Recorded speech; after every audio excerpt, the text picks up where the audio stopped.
If you like fantasy, you're going to want to watch this.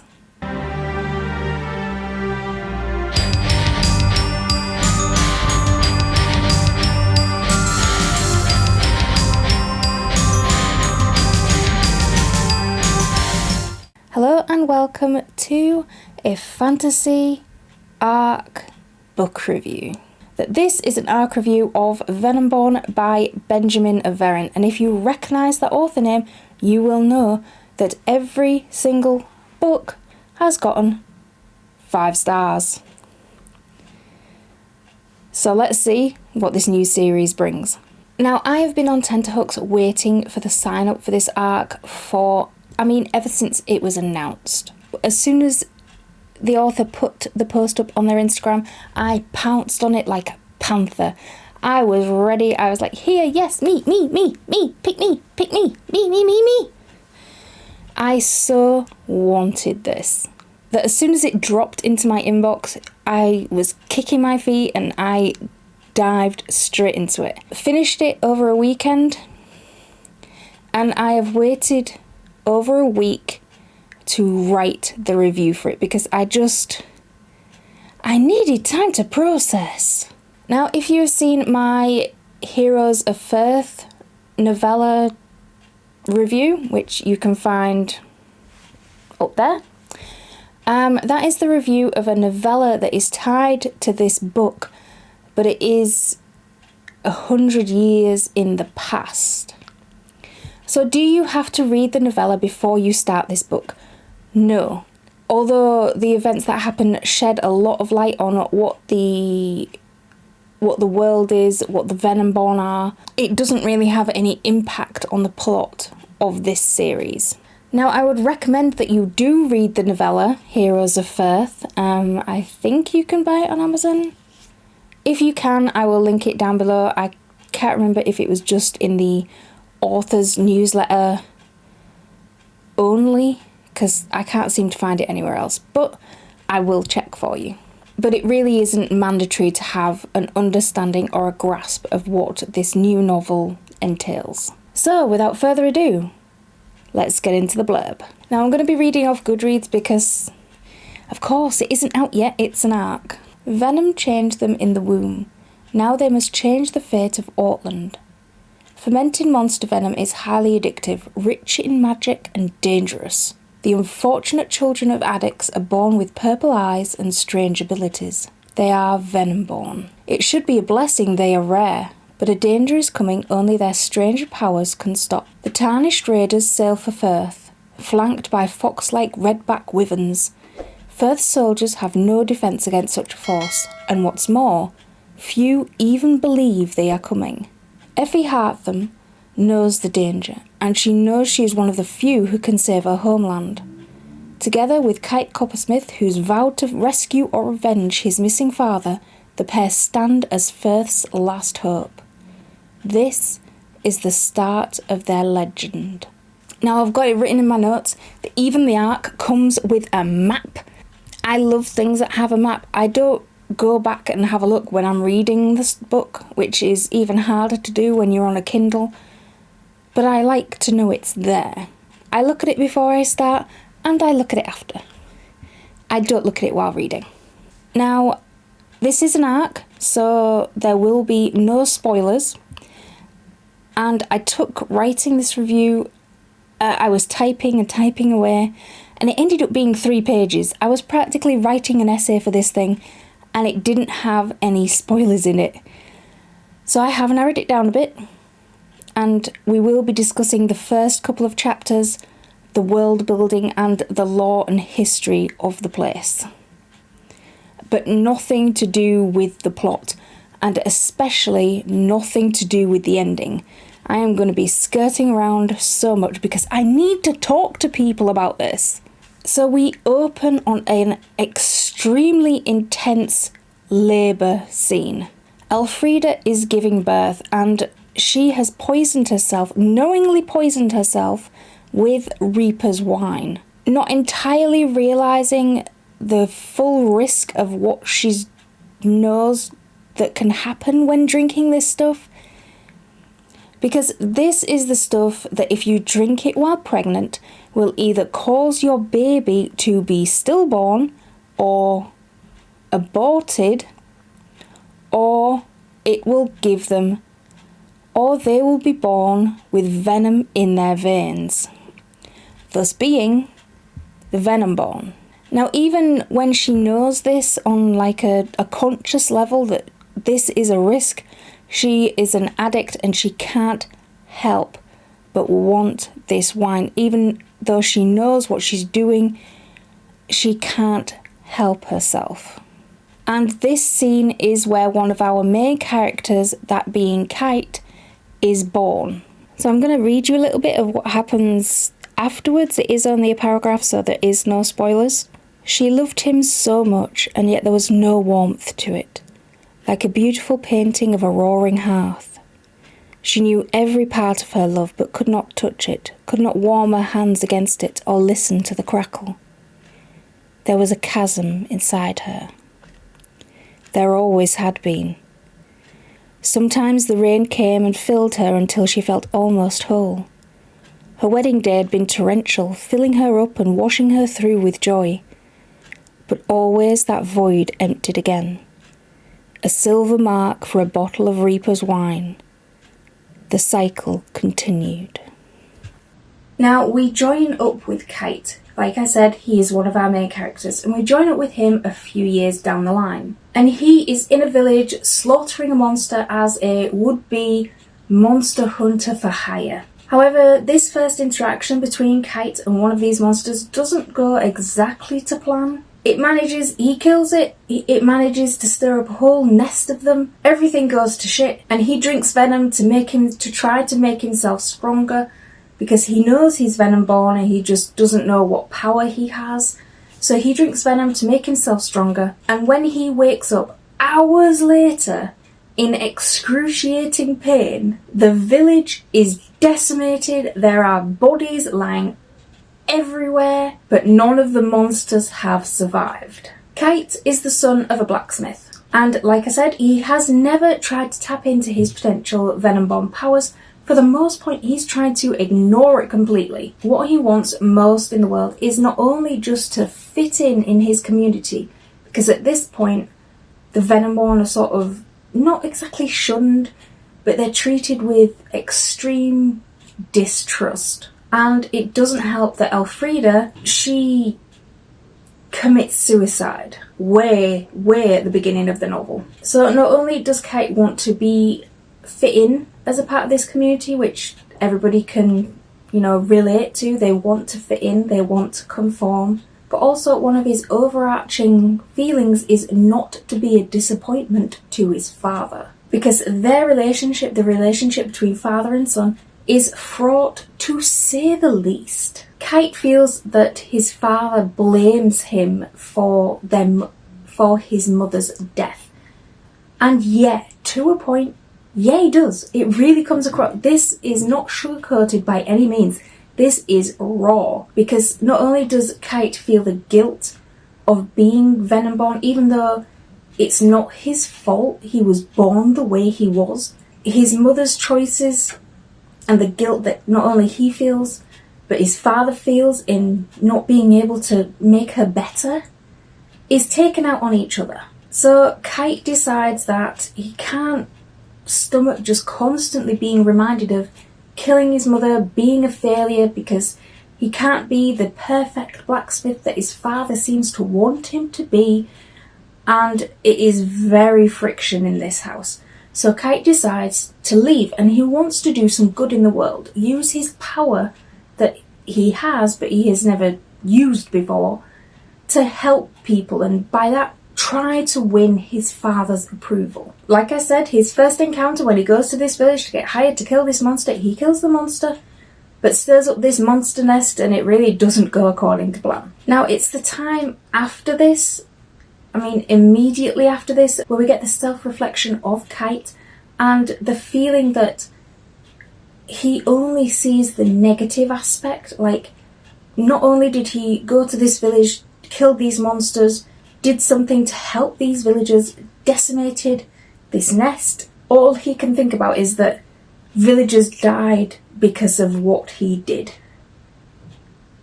But they didn't. These monsters were just in the forest. They would have come to kill the village anyway. And him being there saved a lot of them. He couldn't save all of them, which is what he wanted. But sometimes you can't save them all. And because of that lack of seemingly perfection in him, he can't see past his failure and just the feeling of not being good enough. Now, like I said, Kite is one of our main characters, and the other main character is Effie Hartham. And she, in complete contrast to Kite, is the only daughter of a noble lord. She has everything at her fingertips, and to the outside world, her life is nothing but a perfect blend of clothes, parties, suitors, and really not much else. However, behind closed doors, things are very, very different. Her relationship with her parents is one of the only things that she and Kite actually have in common. Her mother is an addict of Reaper's wine, and she's just the worst. She's the worst kind of person. I don't care if she's an addict, she's horrible. She is abusive to Effie, and I'm not talking like physically, I'm talking more mentally, with manipulation and emotional blackmail. And she doesn't just do it to Effie, but she does it to everyone around her. So much so that Effie's father, this lord of this county, is a shell of, probably a shell of his former self, because Effie keeps repeating that he doesn't stand up to her, and she views that as quite cowardly. Now, Effie is not Venomborn, but she did drink venom at a very young age when she really shouldn't have done. And she only survived by pure luck. And the venom in her has turned her into what they call a dream hiker. And a dream hiker means that she, at night, when she is asleep, she can sail over the world and see into people's dreams and manipulate them a little bit, but it does cost her energy. And she can only do this at night. Doing it through the day costs so much. Now, in one of these dreams, when she is sailing over the county and she goes across the ocean, I think to see like some sort of sea creature or to see something that she's seen. But while she's doing this, it is quite a nice sort of, oh, I wonder what's over there kind of thing. Nothing sort of driving it. But while she's wanting to see what's over there, or follow this creature, or dolphin, or whatever the hell she's seen over there, on the horizon, she spies something that shouldn't be there. And this is a fleet of ships with gigantic white sails, packed to the rafters with soldiers, and being escorted across the waves by gigantic winged beasts. And these are heading for Firth County. Now, Firth County is woefully unprepared for any type of invasion or attack, or really anything, even an enemy sneezing in their general direction.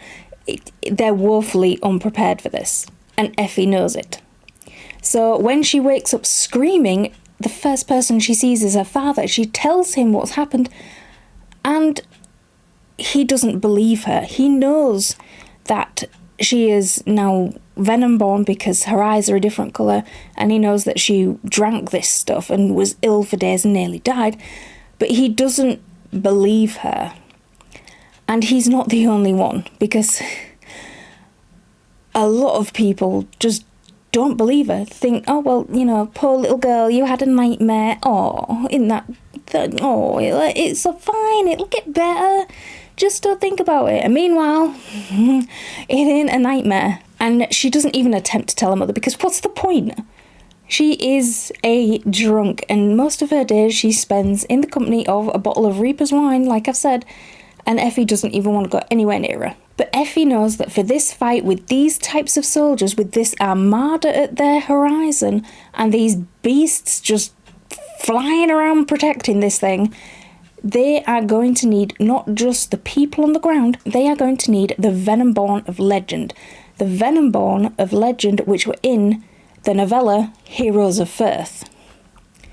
But of course, that was 100 years ago, And between then and now, the Venomborn are... There's not as many, because in that novella, I don't know whether I can say it or not. There is a type of programme so that they could have more Venomborn for the army for Firth County, so that they could win the battle. But that's been lost. The Venomborn that are born now are... Mothers know the risk of what they do, but some of them do it anyway and just run that risk. And so children being born Venomborn they're scattered. They're very few and far between, because most of it, they don't survive. People don't know how to take care of them. If they're born with powers that just manifest, people don't know what to do, and they hurt themselves, they kill others, they get killed. It's a whole thing, and it's not because people are so distrusting of them now, whereas before they were heroes in legend, but these texts have been lost to time. So when people are born Venomborn, it's something to be kept away, to be kept quiet. It's something to be shameful of almost. Which, yeah, given the way that these babies are made, and the connotations of their mothers being an addict to this wine and they can't even stop to save their children, it is a shameful thing. Now, I think in the novella it wasn't Reaper's wine. They used something else which was not addictive and could guarantee the safety of the baby and the mother, but I can't rightly remember. But I think it was more along them lines. There wasn't a load of addicts running around. Now, Kite and Effie are the only two character point of views we get through the story, but they're not the only characters. There is a whole plethora of supporting characters that are incredibly unique. They each have their own voice. Not one of them feels in any way, shape or form generic or just shoved in there to, pad it out a bit. These are characters that even when they're side characters, they have flair. They have something about them. They are interesting and intricate, and they have motives and feelings, and they're interesting. You like to read about them. So two of these, I would say two of these main supporting characters. One is called Herbert, and he is a monstologist. I think I said that right. He studies these monsters in the county, and he writes them down of what their venom is, how they can be killed, what they like to do, what they like to eat, how they like to hibernate. A whole encyclopedia thing he's putting together, which I would read. If Aeveryn wants to publish an encyclopedia of all these monsters after this series is finished, I would read that. I would be so in for that. And Herbert is more than a little eccentric. Now, we also have a character called Mouse, and she is an aspiring bard. And she was in this village that Kite goes to when he kills this monster, and she's still alive at the end when the village is decimated and the monsters are all dead and Kite is just recovering. And she is equal opportunities, a complete hindrance and an utmost help. Not only to Kite, but to Effie too, as they traverse this county in search of other Venomborn or in search of things to do, because the clock is ticking and you really get a sense that you don't have time just to wander about. Those ships aren't getting further away. Now because I could talk forever. I could talk forever about this book. I really, really could. But I will end up spoiling something. So let's go on to the world building. Now, it is an adult fantasy. It is an epic fantasy, and this being the first book in a series, you would expect it to have a lot of world building. Some of them open with way too much, but it has a nice balance of character and world. And the world building in this, it's so rich, it's so vibrant, it's so completely immersive that I couldn't put this thing down. And as we follow Kite and Effie while they're traversing this world, it really feels like you are in there with them. Because this world it's full of danger, terrifying monsters, dark foreboding forests, things creeping around, but it's also filled with people going about their daily lives. This is a populated world. Despite these creatures roaming around the countryside, they don't exactly live in harmony, but they're aware of each other and of the dangers these monsters pose, but they live life anyway. There is so much history in this book. I mean, the way I'm talking about it, you'd think it was about this thick, but it's not. It's about, I would say it's probably gonna be about this big. But there's so much history hinted at in this book. Not so much that it overwhelms the reader and takes things away from the plot, but this is alongside the plot. It's just enough to leave you hungry for more. You want to know more. I would love, not only I would like this full series, an encyclopedia of the monsters, and a history of the history. I would read that. I would read that all day, every day. And not only do we get the vibrant characters, the wonderful, rich, immersive world building, but we've got one of my favourite things in a fantasy, and that is scheming politics. And we are given a very tantalising, tidbits of what's going on with the politics of Firth County and these different lords that inhabit it, and how the county as a whole interacts with the counties on its borders, and whether it can rely on them for help. What happened years ago, who has contracts with who's not to be trusted, who's a bit weird, who's on their own. There is so much that I want to know, and I can't know yet because it's not written and it's not out yet, and I can't talk about it. So, leaving the characters and the world building off to one side, we now get into the Venomborn lore. And I don't really want to say too much about this. Because it might spoil things.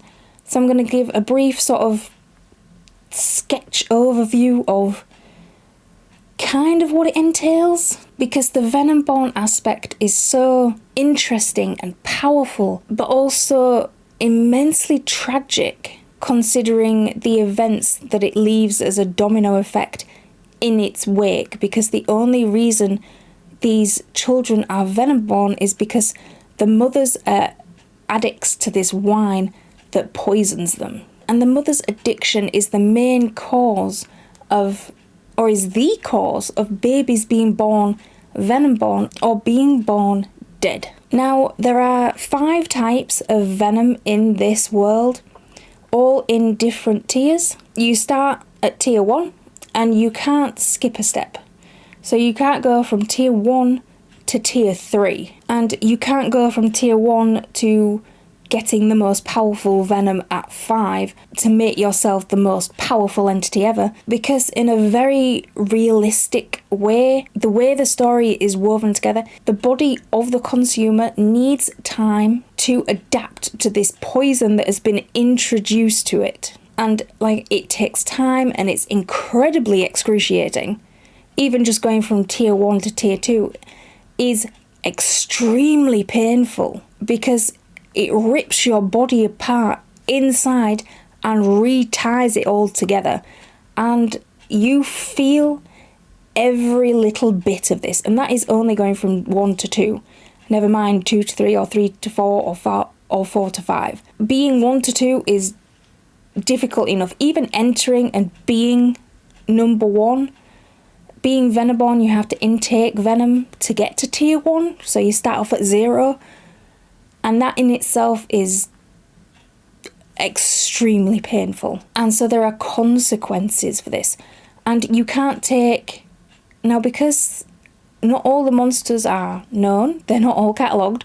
Herbert, like I said, is putting together an encyclopedia, but most of the Venomborn lore that was established in Heroes of Firth is lost to time or has been knowingly destroyed. So they're sort of working blind, but it's the danger of skipping a step accidentally is very, very real. Now, like I said, I read this in a weekend, and do I have any criticism for it? Because I always have criticism for the books I read.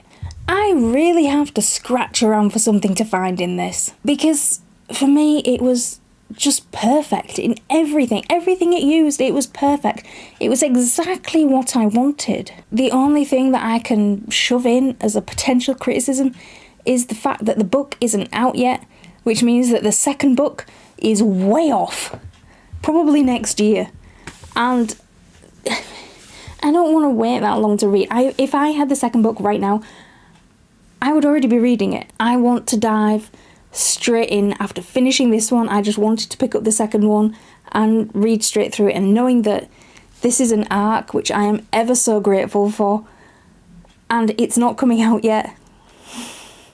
I'll put the date up here of when it's coming out. I want so many people to experience this so that the second book might come out faster, but writing perfection takes time, and I just want to read it. I just want to dive straight in there again. So if you couldn't imagine from how I've been saying things, I loved this book. If I could give it better than 5 stars, I certainly would, because it deserves 10. It is the best book I have read in a while. Now, even before I got to the end of the 3rd chapter, I knew this book was going to be a 5-star read. I knew it in my gut. And it didn't disappoint me. And it didn't disappoint me on any level. I mean, it gets 5 stars just for that. I both wanted to get to the end because I had to know what happened. That's why I practically inhaled this thing last weekend. It was, you know, when you forget to eat and it's sort of there by your side, but you're not even here in reality. You're just in the pages of this book. And I mean, Henry Cavill could have walked through my door and I wouldn't have noticed. It's like, sorry, dude, I'm busy. And it blew my mind when you finally realise how young these characters are, because I was thinking of them as adults, even though I knew that they were dealing with their parents and they're still at home. It blew my mind how young these characters are, because most of what I have to read from, say, book boxes, etc., have characters either this age or a bit older behaving a bit immature and stupid. Whereas these characters, I don't know whether they're just more interesting. They are interesting for their age, and there's no romance in this, which is so refreshing, that the romance doesn't just overpower everything in it, and that is the sole goal of the characters. There is no romance in here at all, and you really don't miss it. I mean, I have read Benjamin Aeveryn's books before. He wrote the Rainfallen series, which I will tag down below. They are also ARC videos, so there are no spoilers for either book in them. He is, in my opinion, one of the top writers of the fantasy genre. His world building is intricate and expansive. It's always populated with vibrant characters, and characters that you can really relate to. They're really down to earth. And there's power, grit, compassion, and humour in these characters that he writes, and they're all unique. They don't blend into each other. They're not carbon copies of each other. You really feel that you can connect with every single one of them.